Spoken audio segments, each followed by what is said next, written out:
Um, law enforcement in England and Wales, and UK-wide elements of policing that are not devolved. I hope everyone is realizing what this means here.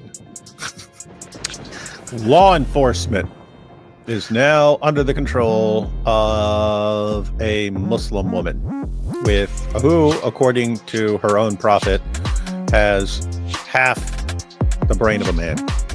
Matters of national security and counterterrorism. Awesome idea.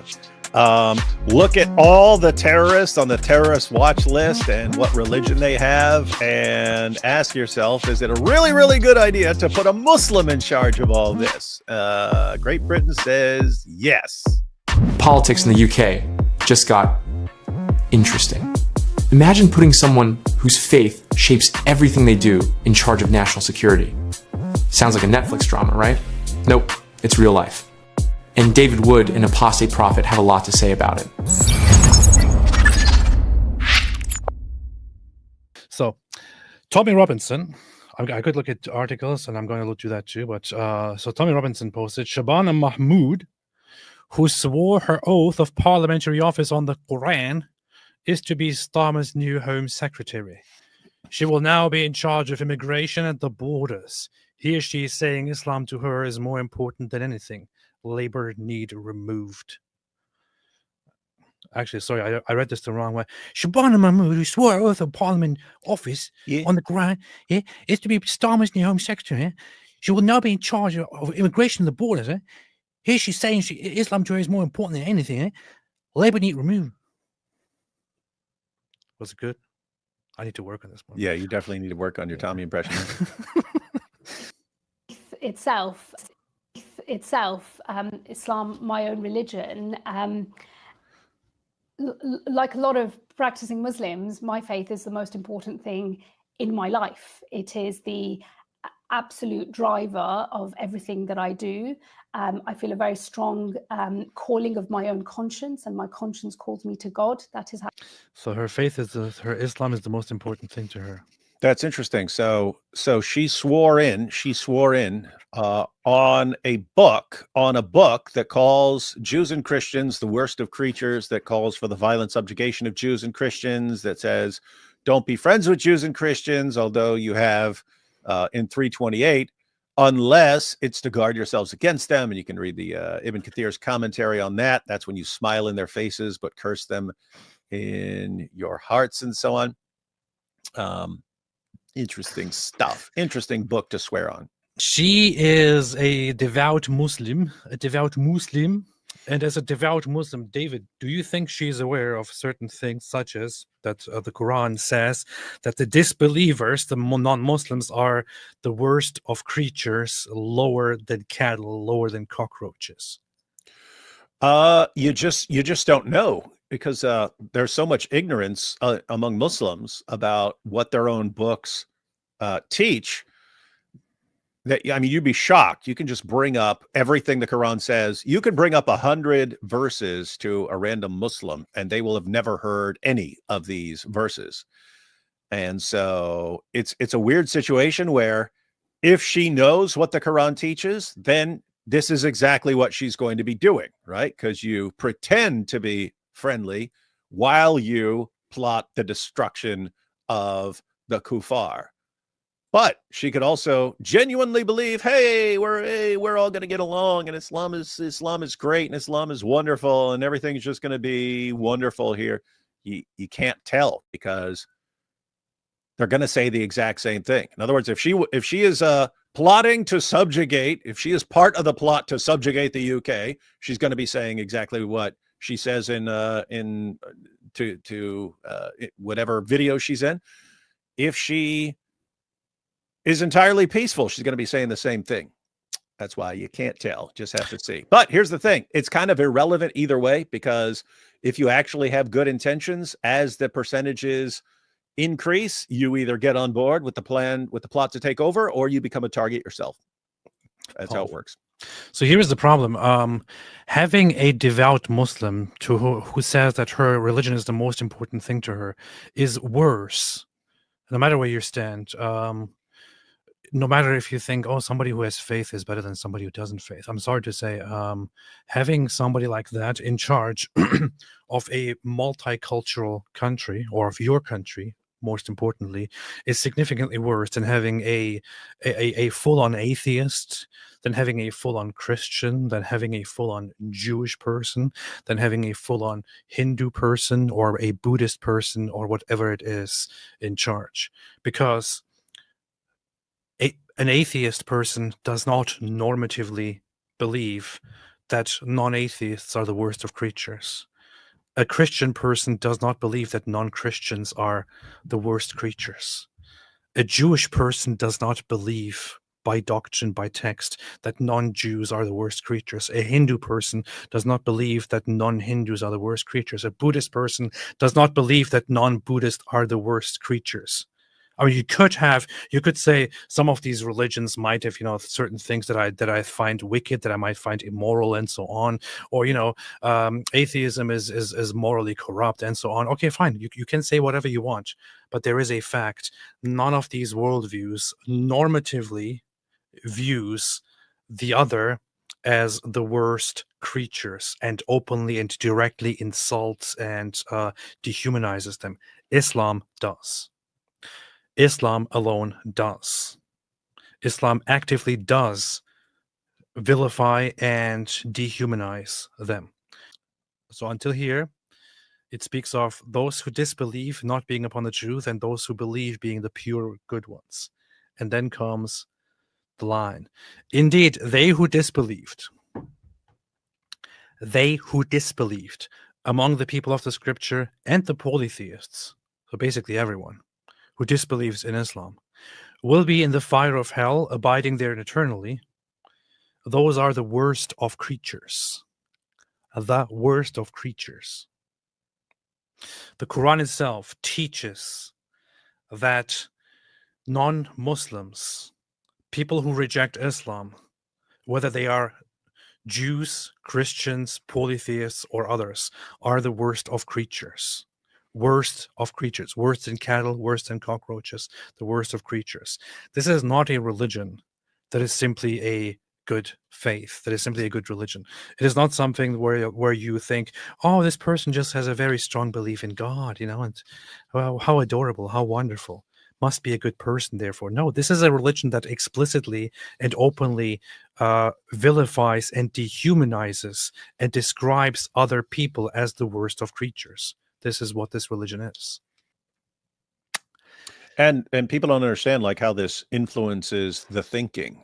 People sit here and wonder, how can like gangs of men, like entire families of men and so on in the UK treat 11, 12-year-old girls as if they are complete garbage because of verses like this. They are. They're you think Allah's all upset if you step on an ant or something like that? He's not. Yeah. If you smash a cockroach, no. Yeah. Okay, what if you horribly abuse a 12-year-old girl who's lower than a cockroach? Does Allah care? No, not a bit. Not too much. You know what they should do? They should take people who really believe in this and make them the leaders of every major city in the UK. What? Wait, what is Katie Hopkins saying? Wait a minute.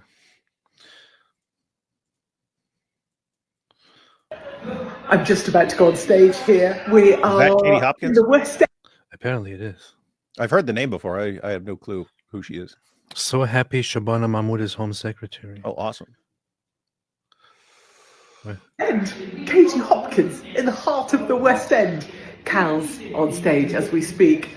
But I just wanted to say, with utmost sincerity, I am so happy for Shabana Mahmood, because she's now Home Secretary. And as a Brit, someone who's been in the British Army, someone who loves her flag, nothing says home to me as much as Shabana Mahmood. I mean, that's messed up, man. That's very rude. I don't know why you're laughing. It's just so British.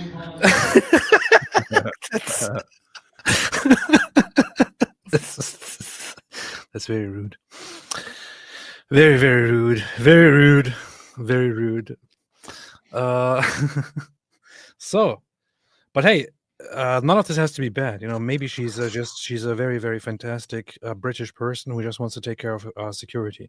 So, what is this person of her rank in charge of? Shabana Mahmood.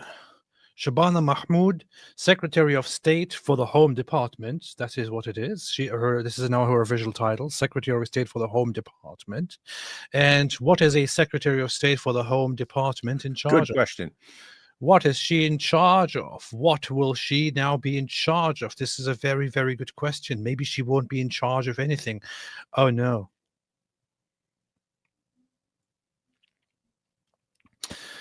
Responsibilities of Home Secretary and incumbent Shabana Mahmood now officially since today. Responsibilities and powers of Home Secretary. Responsibilities corresponding to what is generally known as Interior Minister in many other countries. The Home Secretary's remit includes oversight of Home Officer ministers, law enforcement in England and Wales, and UK-wide elements of policing that are not devolved. I hope everyone is realizing what this means here. Law enforcement is now under the control of a Muslim woman who, according to her own prophet, has half the brain of a man. This means that this Muslim woman, to whom her religion is more important than anything else, she is now in charge of the police and the enforcement of the law in the United Kingdom, specifically in England and Wales. So, I don't know, when you now encounter the police in the UK, when you encounter the police in England now, and they act like they're protecting the Muslims, now you can actually legitimately ask the question, wait a minute, is it because there's a Muslim in charge? Mm-hmm. Just keep reading, because this gets way better. Matters of national security and counterterrorism. Awesome idea. Look at all the terrorists on the terrorist watch list and what religion they have, and ask yourself, is it a really, really good idea to put a Muslim in charge of all this? Great Britain says yes. And then keeps going. Matters of immigration and border security. Security. If you know there's a group out there that's obsessed with taking over the UK and declaring it an Islamic state, if you find any religion out there that really, really is obsessed with taking over the UK, I say find a person who believes wholeheartedly in that religion and put them in charge of the whole thing, immigration and border security, not to mention national security and counterterrorism and law enforcement. This is a super, super good idea. Hold on, what the hell? This just gets worse. Shabana Mahmood, the new Home Secretary, will now influence the government's definition of Islamophobia. Mm-hmm. Awesome. She has previously supported the Muslim Council of Britain and endorsed the dangerous APPG definition of Islamophobia. I hope she has since taken a more sensible position. The Muslim Council of Britain is worse than what we have in America in form of care. The Muslim Council of Britain is a group that represents Muslims in the UK that I think the government cut ties with specifically because it undeniably came out that first off, it is a Muslim Brotherhood organization. It is directly a Muslim Brotherhood tied and Muslim Brotherhood started organization, and it also in the past clearly supported Islamists, Islamic terrorists. Founders were people of Islamic terrorist background, and so on. So a person, think about this, a person who stood with the Muslim Council of Britain, which is tied to the Muslim Brotherhood, the terrorist organization that actually is subversive and wants to overthrow Western nations and install Islam as system wherever it goes. This person is now in charge of national security, of policing, of borders and so on in the United Kingdom. What is wrong with you people? So there you have it. Britain's grand experiment, putting faith and politics in the same blender and hoping it doesn't explode. Whether you think this is bold leadership or a ticking time bomb, one thing's for sure, the irony writes itself. What do you think? Good move or disaster waiting to happen? Drop your thoughts below. And don't forget to like, share, and subscribe for more clips that make you go, wait, they actually did that?